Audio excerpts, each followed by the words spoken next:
Hello everyone, welcome back to my channel. Medical abortion के बाद recovery होने में कितना समय लग जाता है? एक महिला को जब वो दवाइयों से अबॉर्शन करवाती है तो कितना समय लग जाता है उसे ठीक होने में। तो आज की वीडियो काफी हेल्पफुल आपके लिए हो सकती है, तो लास्ट तक जरूर जुड़े रहें इस वीडियो में। तो देखिए, जब आपका मेडिकल अबॉर्शन होता है तो ये फीमेल टू फीमेल वेरी करता है। किसी को जो है हफ्ते भर में ठीक हो जाती है, वो हफ्ते भर तक ब्लीडिंग चलती है, किसी को 12 दिन 10 दिन इस तरीके से ब्लीडिंग चलती है।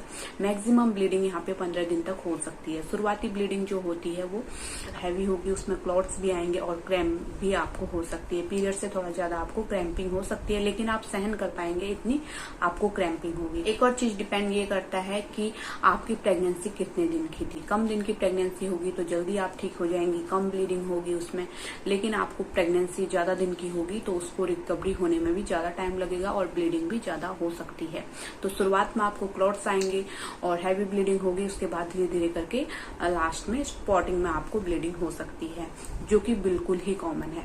तो इसमें आपको किन बातों का ध्यान रखना है? जब भी आपको ब्लीडिंग हो रही है, आपको कभी भी जो मेंस्ट्रुअल कप आते हैं या फिर टैम्पून्स या फिर डाउच वगैरह का उपयोग करती हैं लेडीजें, उसका उपयोग आपको नहीं करना है।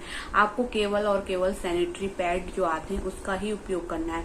अगर आप मेंस्ट्रुअल कप या फिर टैम्पून का उपयोग करती हैं तो इससे आपको इन्फेक्शन भी हो सकता है। तो इस चीज का आपको खास ध्यान रखना है। दूसरा, अगर हम रेस्ट की बात करें तो रेस्ट की इसमें इतनी आवश्यकता नहीं होती है, लेकिन कई महिलाएं जो है कमजोरी महसूस कर रही हैं या फिर उनको ज्यादा ब्लीडिंग हो रही है या फिर पेन उनको ज्यादा लग रहा है, तो वो जो है रेस्ट भी कर सकती है। 1-2 दिन आराम से रेस्ट कर सकती हैं, उसके बाद वो अपना डेली का रूटीन का जो भी काम है हल्का फुल्का वो कर सकती हैं।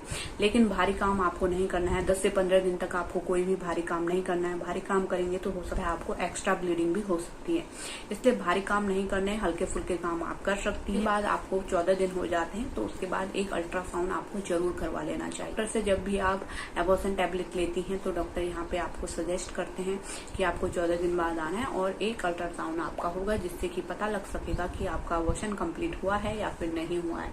तो जब आपको 14 दिन कंप्लीट हो जाए, यानी कि जिस दिन से आपने टैबलेट लिया उस दिन से आपको काउंट करना है। उस दिन से लेके अगले 14 दिन के बाद आप अल्ट्रासाउंड के लिए चाहिए, जिससे कि पता लगाया जा सकता है आपका एबॉर्शन आप कंप्लीट है, आप टेंशन फ्री हैं। जी हाँ, कई महिलाएं क्या करती हैं कि उन्हें एबॉर्शन पिल ली, उसके 10-15 दिन बाद वो प्रेगनेंसी टेस्ट करने लगती हैं। लेकिन प्रेगनेंसी टेस्ट एक सही तरीका नहीं है, उसमें आपको हल्की लाइन दिख सकती है। क्योंकि देखिए, होता क्या है, जब हम एबॉर्शन टैबलेट लेते हैं हमारा एबॉर्शन तो हो जाता है। जो भी प्रेगनेंसी मटेरियल था, 1 महीने की प्रेगनेंसी थी, 2 महीने की थी, 1.5 महीने की थी, वो तो निकल गई। जो भी मटेरियल था वो निकल गया। उसके बाद जो हार्मोन होते हैं वो तो हमारे ब्लड स्ट्रीम में रहते हैं, वो तो धीरे धीरे कम होते हैं। जो एससीजी हार्मोन है वो तो हमारे ब्लड में रहता ही है, वो धीरे धीरे उसका लेवल डाउन होता है।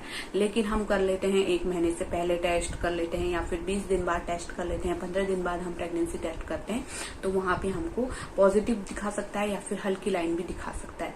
तो यहाँ पे फिर हम टेंशन में आ जाते हैं। हमने एबॉर्शन की टैबलेट तो सही से ली, फिर क्यों ये पॉजिटिव आ रहा है? क्या हमको दोबारा पिल लेने की आवश्यकता है, दोबारा एबॉर्शन की आवश्यकता है या फिर डीएनसी की आवश्यकता है? इस तरह के काफी आपके मन में फिर डाउट आ जाते हैं। तो प्रेगनेंसी टेस्ट करना सही तरीका नहीं है। आपको अल्ट्रासाउंड से ही कंफर्म होगा कि आपकी बच्चेदानी क्लियर हो गई है या फिर नहीं हो गई है। प्रेगनेंसी टेस्ट से आप कंफ्यूजन में आ जाएंगी। ऐसा नहीं है कि आपने टैबलेट लिया, एबॉर्शन टैबलेट, और आपका मटेरियल निकल गया तो आपका हार्मोन भी डाउन हो जाएगा उसके साथ साथ। ऐसा नहीं होता, आपका हार्मोन धीरे धीरे उसका लेवल डाउन होता है, जिसके कारण ही आपको हल्की लाइन या फिर पॉजिटिव शो हो सकता है। तो इसलिए अल्ट्रासाउंड ही एक सही तरीका है जो कि आप करवा सकते हैं। तो उम्मीद करती हूँ आप समझ गए होंगे, आपके सवाल का जवाब मिल गया होगा। ऐसे ही इंटरेस्टिंग और हेल्पफुल वीडियो देखने के लिए हमारे चैनल को जरूर सब्सक्राइब करें और साथ में नोटिफिकेशन बेल को भी दबाना ना भूलें। कोई भी सवाल है तो इंस्टाग्राम या फिर फेसबुक पे भी आप कर सकते हैं। Thank you, thanks for watching.